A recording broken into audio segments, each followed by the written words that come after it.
विराजते अंतःकरणैक भावना श्री कृष्ण वर्येरि निहिता तनौ हि मे सर्वात्म भावै सुजना प्रसादिता भव्यं भवेत् तद्हृदयैक भावितम्। श्री भागवत प्रतिपद मणिवर भावांश भूषिता मूर्ति श्रीवल्लभावितानस्तनोतो निजदासस्य सौभाग्यम्।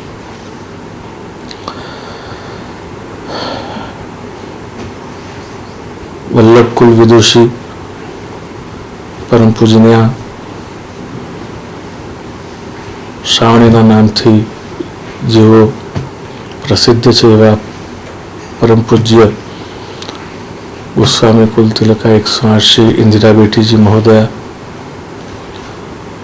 एमना चरणों में प्रणाम करूं।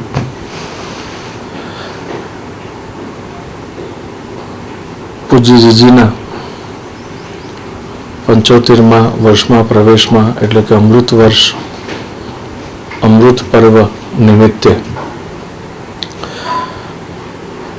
વાણીને વલ્લભકુંડના ગુણ ગાઈ અને પવિત્ર કરવાનું સૌભાગ્ય પ્રાપ્ત થયું છે। આ શરીરનું નામકરણ ભલે પૂજ્ય દાદાજીએ શ્રી ભાગવત ઋષિ કર્યું, પરંતુ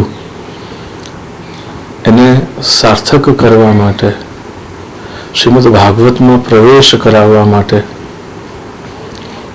જો કોઈએ સૌપ્રથમ આશીર્વાદ આપ્યા હોય અને એ તરફ વાળ્યો હોય તો એ પૂજ્ય જીજીએ 90ની સાલ ડિસેમ્બર અને કરમ સત્સંતરામ મંદિરમાં પૂજ્ય જીજીની આશીર્વાદથી સૌપ્રથમ વાર શ્રીમદ ભાગવતમાં પ્રવેશ થયો અને એમની આજ્ઞાથી વ્યાસ ગાદી ઉપર બેસવાનું થયું। એમના આજ્ઞા અને આશીર્વાદથી એ સત્કર્મ તો સંપન્ન થયું, પણ આ શરીર હજી પણ શ્રીમદ ભાગવતજીના નિતાંત આશ્રયમાં જો સતત અવિરત રહી શક્યું હોય તો એ પૂજ્યજીજીના આશીર્વાદ છે। એ બદલ હું ઋણ તો શું પ્રગટ કરું, પરંતુ એ સામર્થ્ય શું, પરંતુ આ શરીરનું એ સદભાગ્ય છે। આ શરીરનું પણ નહીં, પણ આ શરીર જેનું છે એ પૂજ્ય દાદાજી શ્રી કૃષ્ણશંકર શાસ્ત્રીજીનું એ પુણ્ય એમનું શ્રી વલ્લભના ચરણમાં વલ્લભકુલના ચરણોમાં જે સમર્પણ, નિતાંત સમર્પણ, જેને પ્રસન્નતા અને ગૌરવથી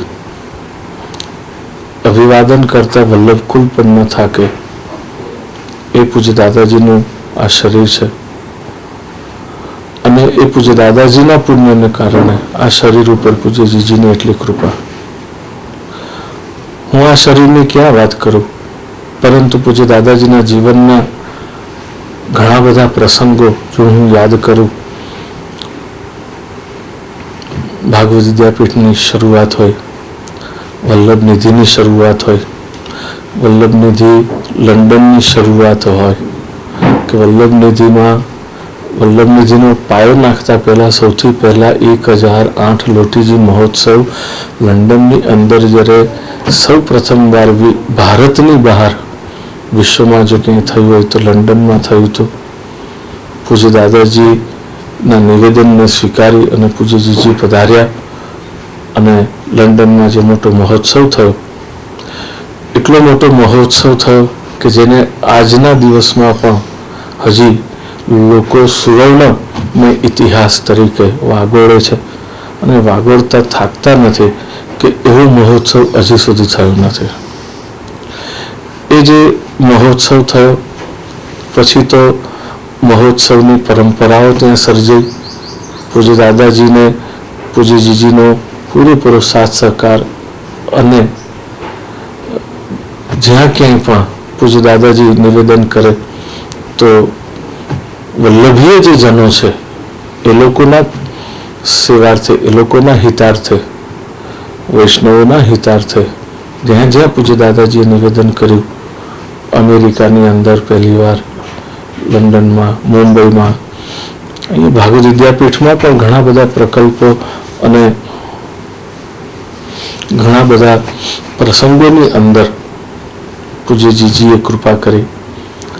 ભાગવત વિદ્યાપીઠની અંદર ધ્વજાજી બિરાજ્યા ત્યારે પૂજ્યજીજીએ જે અહીંયા ઉત્સવ કર્યા, અહીંયા સત્સંગનો જે પ્રસાદ આપ્યો, જીજીના પૂજ્ય દાદાજીના વખત એટલે પરમ પૂજ્ય આખું વલ્લભકુળ પણ જેને પૂજ્ય દાદાજી કે એ સુરતવાળા પૂજ્ય દાદાજી જે બાલકૃષ્ણ રાલદી ગાદીના અધ્યક્ષ હતા, તેઓથી પણ આ ખૂબ કૃપાપાત્ર રહ્યું છે. પૂજ્યજીજી ઘણી વખત દાદાજીને મળવા પણ આવે. છેલ્લે જ્યારે દાદાજીની અસ્વસ્થતામાં પણ પૂજ્યજીજી પધાર્યા હતા, એ વખતે પણ દાદાજી પગે લાગે તો એમ કે ના, તમારે મને પગે નહીં લાગવાનું. પૂજ્ય દાદાજીનો હાથ માથે મૂકી અને પોતે આશીર્વાદ પ્રાપ્ત કરે. ધ્વજાજી પધાર્યા. રામેશ્વરનો પ્રસંગ હતો કે રામેશ્વરમાં મહાપ્રભુજીની ગુપ્ત બેઠક જે રામકુંડ ઉપર બિરાજે છે, તો એમાં કેવી રીતે એને પ્રગટ કરવી અને કેવી રીતે લોકભોગ્ય અને લોકોની સેવામાં એને પ્રસ્તુતિકરણ કરવું. તો આ એક પણ પ્રસંગ એવા નહીં હોય પૂજ્ય દાદાજીના જીવનના કે જેમાં પ્રત્યક્ષ કે પરોક્ષ રીતે પૂજ્ય જીજીનું એની સાથેનું સંકળામણ ન હોય. એમનું માર્ગદર્શન, એમનું સહાય, એમની કૃપા સીધી કે આડકતરી બધી રીતે પૂજ્ય જીજીની પૂજ્ય દાદાજી ઉપર ખૂબ કૃપા રહી. આ શરીર ઉપર કૃપા રહી. પૂજ્ય દાદાજીના જેટલા સેવા પ્રકલ્પો છે, ભાગવત વિદ્યાપીઠ, વલ્લભનિધિ, જ્યાં પણ છે, એ બધે જ ઠેકાણે. જ્યારે ડાકોરમાં પણ હતું તો એ વખતે પણ એક પ્રસંગ એવો નથી, એક પ્રકલ્પ એવું નથી કે પૂજ્ય જીજીની ઉપસ્થિતિ અને કૃપા વગર, એમના આશીર્વાદ વગર, એમના માર્ગદર્શન વગર એ સિદ્ધ ન થયું હોય. કેટલા પ્રસંગને યાદ કરું એમ થાય, કદાચ સમય ઓછો પડી જાય, પણ એટલી બધી પૂજ્ય જીજીની આ શરીર ઉપર કૃપા રહી છે, પૂજ્ય દાદાજી ઉપર કૃપા રહી છે. દાદાજીનું નામ જ્યાં જ્યાં દેશ પરદેશમાં સંકળાયેલું છે, એ બધી જ જગ્યાએ પૂજ્ય જીજીનો સદૈવ સાથ સહકાર, સહયોગ, એમની સહભાગિતા રહી છે. પૂજ્ય દાદાજીના દરેક ચઢાવ ઉતારમાં પણ પૂજ્ય જીજી હંમેશા પૂજ્ય દાદાજી સાથે રહ્યા છે. પૂજ્ય દાદાજી એટલે શ્રી કૃષ્ણશંકર શાસ્ત્રીજી સાથે. એમને ત્યાં રામકથાનો પ્રસંગ પણ પૂજ્ય દાદાજીના શ્રીમુખે પૂજ્ય જીજીએ કરાવ્યો છે. એવા સત્કર્મો અને એવા કાર્યક્રમોનું આયોજનો કર્યું છે કે જેને વાગોળવા માટે સમય ખરેખર ખૂબ ઓછો પડે. એટલા બધા સત્કાર્યો પૂજ્ય દ્વારા થયા છે. આજે પણ જ્યાં જઈએ ત્યાં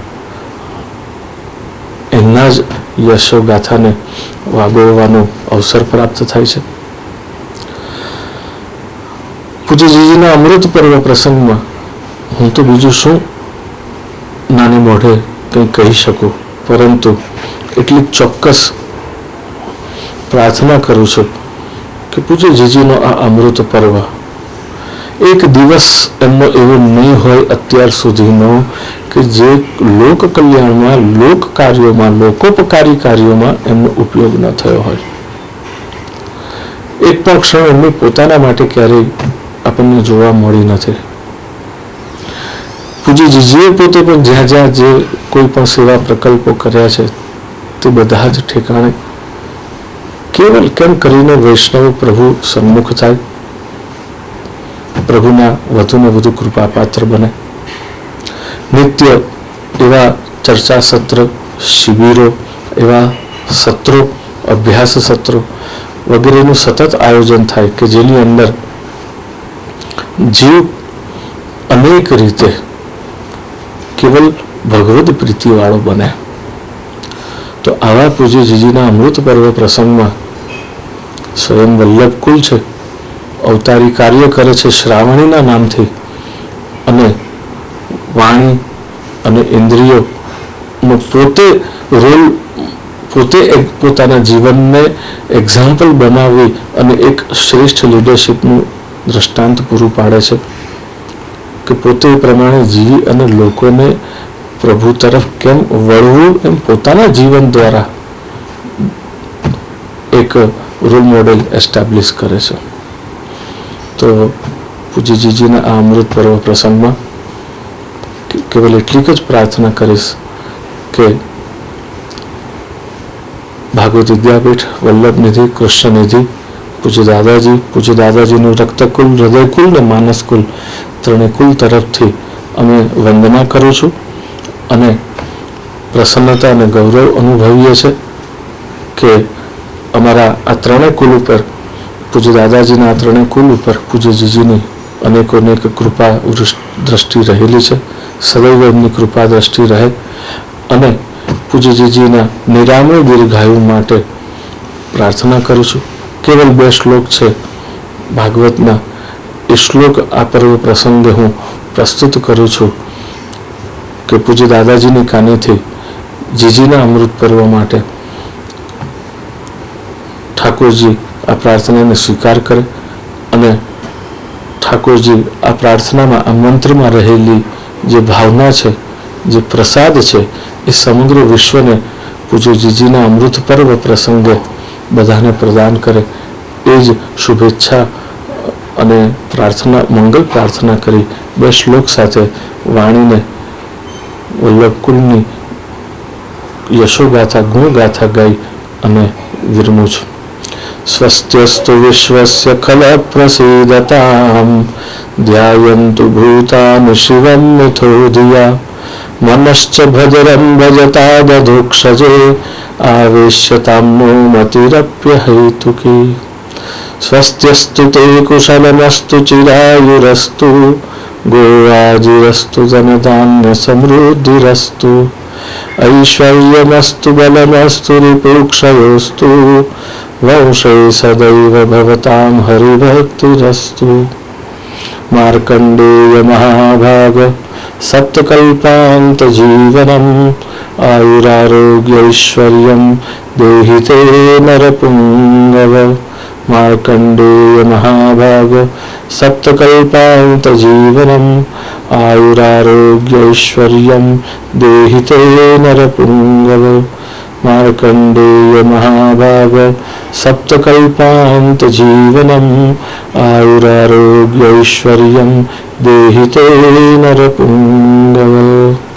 પ્રભુ આ પ્રાર્થનાને સ્વીકાર કરે. પૂજ્ય દાદાજીના કાનેથી શ્રી વલ્લભકુલની સેવામાં, પૂજ્ય જીજીની સેવામાં અને આ પ્રાર્થના અનુસાર દિવ્ય ફલ પૂજ્ય જીજીના ચરણોમાં અર્પણ કરીએ અને પૂજ્ય જીજીના થકી સમગ્ર અમે જીવો પ્રભુની કૃપામાં વધુ ને વધુ કૃપાપાત્ર બનતા રહીએ. એ જ પ્રાર્થના સાથે વાણીને એમના ચરણોમાં અર્પણ કરી વિરમું છું. નમસ્કાર. ભગવત સ્મરણ.